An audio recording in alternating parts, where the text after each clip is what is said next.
Good evening. I hope some of you can join me tonight. I'm a little bit late starting. It's quite typical, isn't it? What I'm going to talk about, and I'm a bit late because I reset my watch and it's running a little bit slow, I think. So apologies if you've been looking out for this and I'm running a bit late. So apologies for that. Tonight, very topical. Clocks have just gone back this weekend. So I thought this was a good time to talk about the impact of clock changing. You know, we go back in the spring, daylight saving time, and then the clocks come forward an hour, and the change of just this 1 hour subtle change can have on our health. But in addition to that, at this time of year, of course, what's so noticeable is we're suddenly plunged into darkness at what seems like a ridiculously early hour.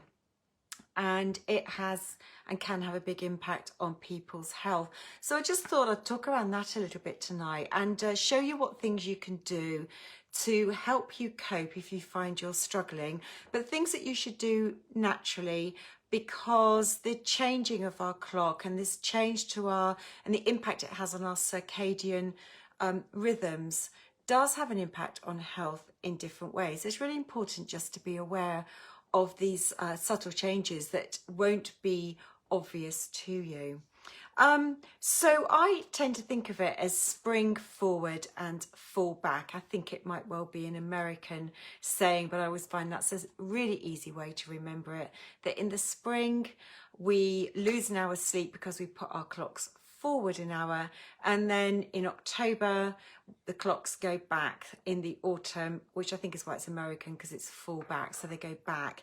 And in the winter we're actually resetting to Greenwich Mean Time, and British summertime or daylight saving time in the spring is not actually the normal hour that it should be. But obviously the change, and I'll show you and read through some interesting information, how this change of just 1 hour and the impact it can have on our health. And I had to do a little bit of research as to when this all started and where. It was actually from a national, countrywide point of view, started in Germany before the First World War, and it was implemented in the UK in the Second World War, I think to help preserve fuel and energy for the war effort, and that's where it came about, and it's never changed back since. So I'm going to talk a bit about circadian rhythms. You know, our body functions through its natural circadian rhythms. We have a natural sleep-wake cycle. Some people we might think of as being larks, and other people we might think of as being owls. I'm very much a lark, and most definitely not an owl, which I know a lot of my family find quite bizarre and funny, that I like to go to bed quite early, but that suits my natural sleep-wake cycle, my circadian rhythm. I feel healthier if I stay in tune with my natural rhythms. So that's what suits me. And so that's why 1 hour change can upset that natural sleep and wake cycle. But circadian rhythms actually dictate and influence so many and all of our body processes, which are quite subtle. Now, I found a bit of research which obviously fascinates me because it's to do with gut health. And scientists have found that there are clock genes located in the intestines. They're located in several other places. There's some that's in the liver, and it's quite complicated.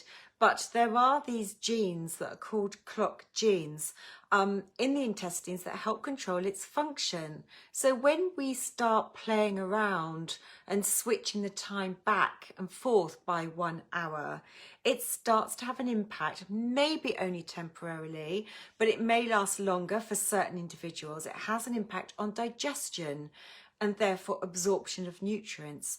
It can have an impact on the motility through the digestive tract. And it definitely has been shown to have an impact on the microbial balance. So if it has an impact on the microbes, then we may end up with an increased risk of what we call dysbiosis, with an imbalance of good and bad bacteria. And that's probably why it's been shown that the impact on IBS symptoms can increase when we start playing around with clock changes. And those with IBD conditions, it's been shown that there are more flare-ups at this time as well. So it's just quite interesting. The other thing that's been noticed, actually more linked to the spring, is an increased risk.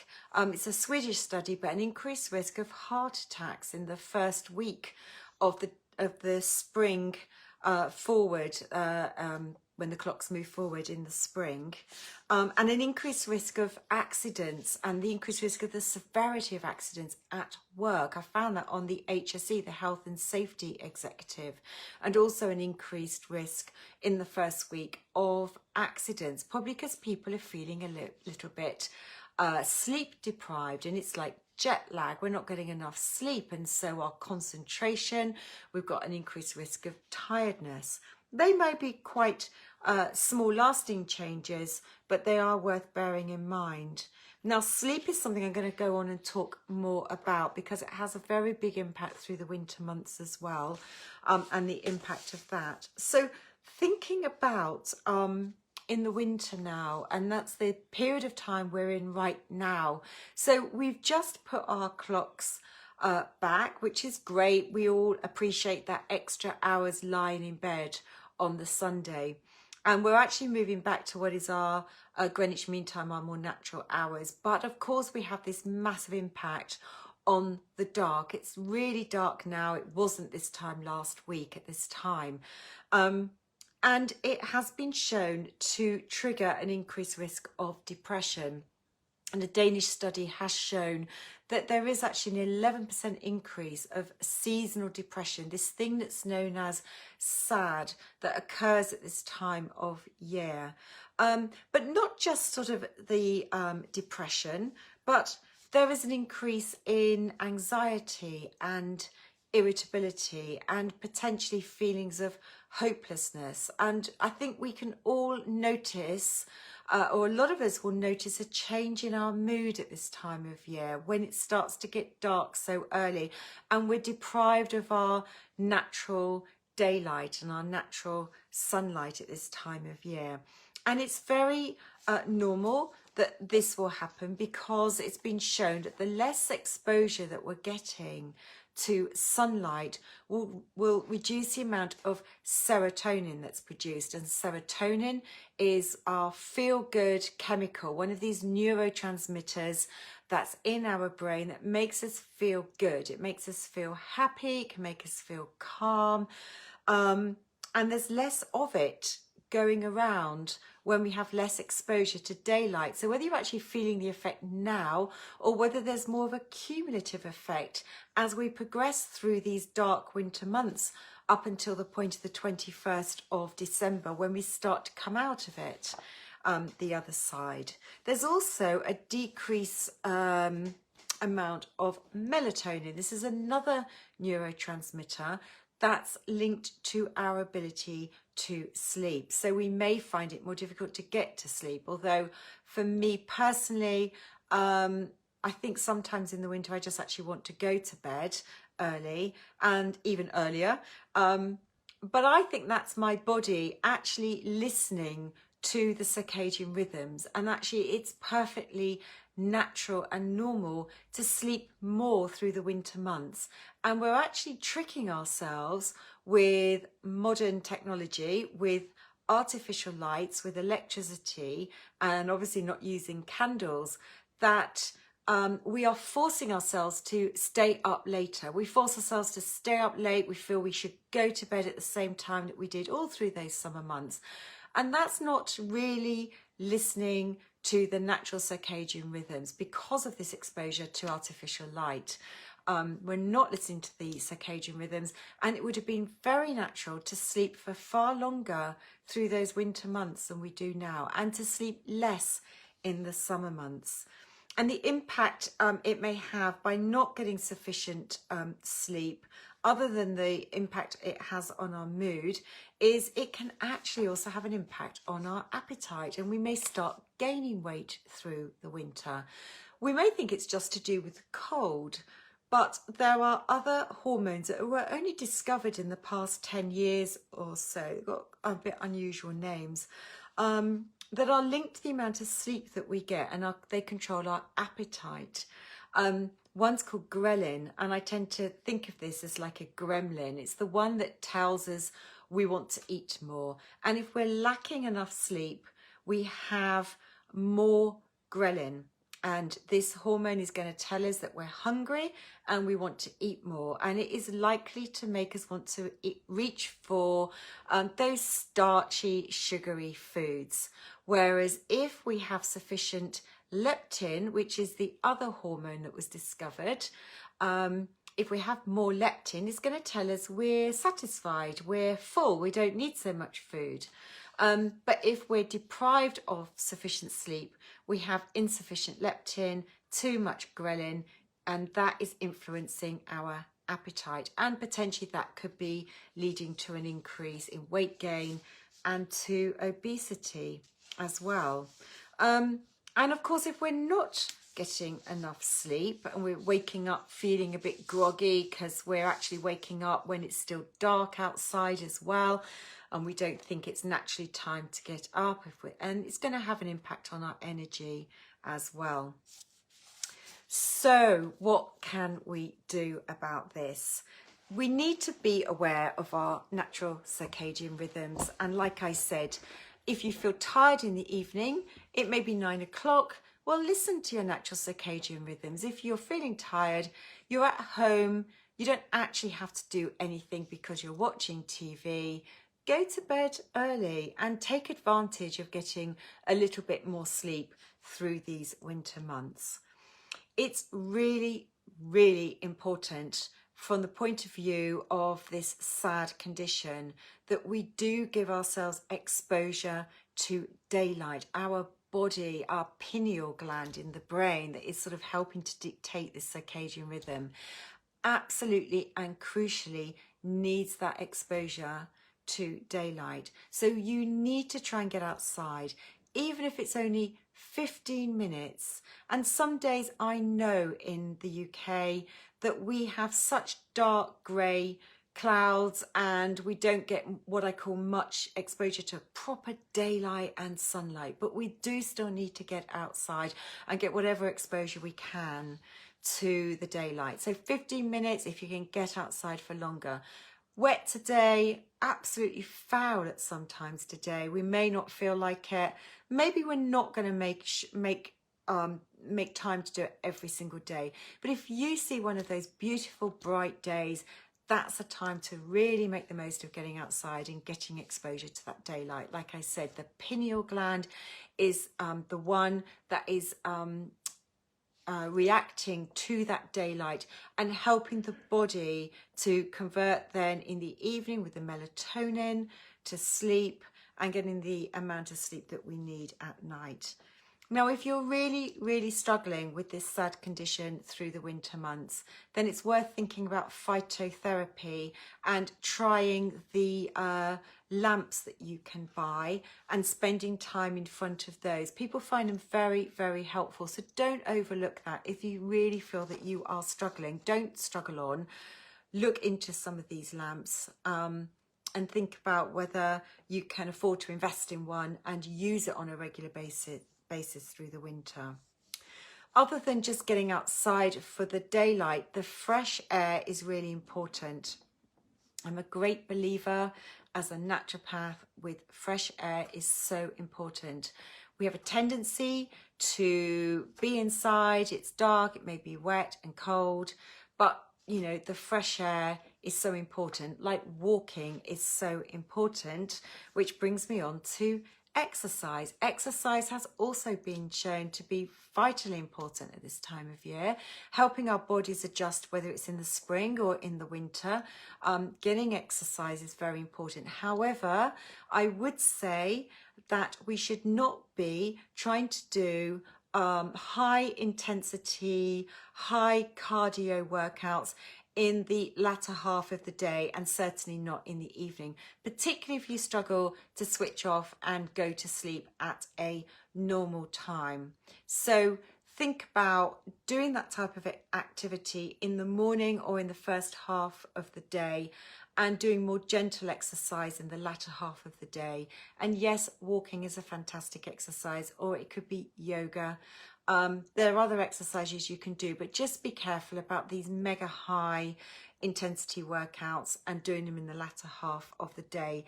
Not the best time to be doing that when we're trying to adjust our body clocks and settle into a new rhythm and getting the optimum amount of sleep that we need. And following on from that, think about our fluid intake. So avoid caffeine after 4 o'clock. Try and avoid alcohol. I know not every night, but do try and have some alcohol free nights, maybe on the weekdays, maybe on your work days. Try and avoid the alcohol, and do stay well hydrated. Really important to stay well hydrated, to try and switch the caffeine to herbal teas, switch the alcoholic wines. If that's a struggle, there's some really good non-alcoholic wines and drinks out there now that I get some very good feedback about some of those, so they're worth trying. Now, thinking about blood sugar balance, still really important. That's going to influence your ability to get to sleep, and it's going to influence your ability to stay asleep. Keeping your protein levels high is going to be important, because proteins are what are converted in the body to neurotransmitters. So like your serotonins of this world, we need certain types of protein foods that are going to help to be converted in the body to serotonin, that feel-good, happy chemical that we need. So eggs and turkey and chicken, but think about all sorts of protein, not just those, and make sure you're getting good quantities of those throughout the day. And finally, let's just talk about sleep. What can we do to try and make our bedrooms as conducive to sleep as possible? I'm a great believer of keeping tech out of the bedroom. My mobile phone is not kept in my bedroom. And we don't have a TV in our bedroom, never have done. So keep tech out of the bedroom. It's a room that is for sleeping. We want it to be dark. Well, that's not a problem at this time of year, but of course in the spring it does become a problem, and that's where you need to think about blackout lining and blackout blinds. The room should be quite cool. My radiator is pretty much off in my bedroom, and I feel the cold. I certainly need heating in every other room, but in the bedroom it's sort of quite cool. You need to have the temperature slightly lower than you'd want for when you're awake. It's going to help you to sleep better. And do be careful about blue light exposure from our gadgets. So too much blue light exposure isn't good. And some people find wearing special glasses that reduce blue light exposure can be really, really helpful. So if you find it a struggle to get to sleep, think about investing in something like that. So there's a few things for you to bear in mind when it comes to the impact that changing our clock has on our health, the impact of losing our daylight and the darkness at this time of year, and what we can do to try and help the body balance its circadian rhythms throughout the year, and helping us adjust at this time of year, and helping to cope with the reduced amount of daylight, and helping you avoid feelings of depression and low mood through these long winter months. I'd really appreciate it if you could invite more people into my group, where I do talks like this every single week and do more posts to help you stay healthy and well. And next week I am running my 14-day Cleanse Your Gut, Mind and Body. This is a perfect time through the autumn as we transition to winter. Naturopathically, traditional Chinese medicine, Ayurvedically, we would say this is a good time to be thinking about detoxing. So I've come up with a brilliant 14-day plan. You can still sign up for it now. There's been lots of posts going out about it. £29. I have completed all the menus, recipes, the 14-day menu plan. It's all being loaded into the special closed group that's been set up for the 14-day program. It'll be really supportive. I'm going to be giving out lots of tips. The menus are fantastic. This is most definitely not a juice diet, because that's not how you help your body to cleanse. It's going to be supportive of gut cleansing, supportive of liver cleansing, and just helping you make you feel great at this time of year. So do come and join me on that program. And do invite more people into my group, this group, please. I'm looking to get more people in to share all my information with as many people as possible. Thank you for your time, and look forward to catching up with you next week. Even though I'm doing my 14-day cleanse, I will come on and do my Facebook Live as I normally do. Thank you. Good night. Have a good week.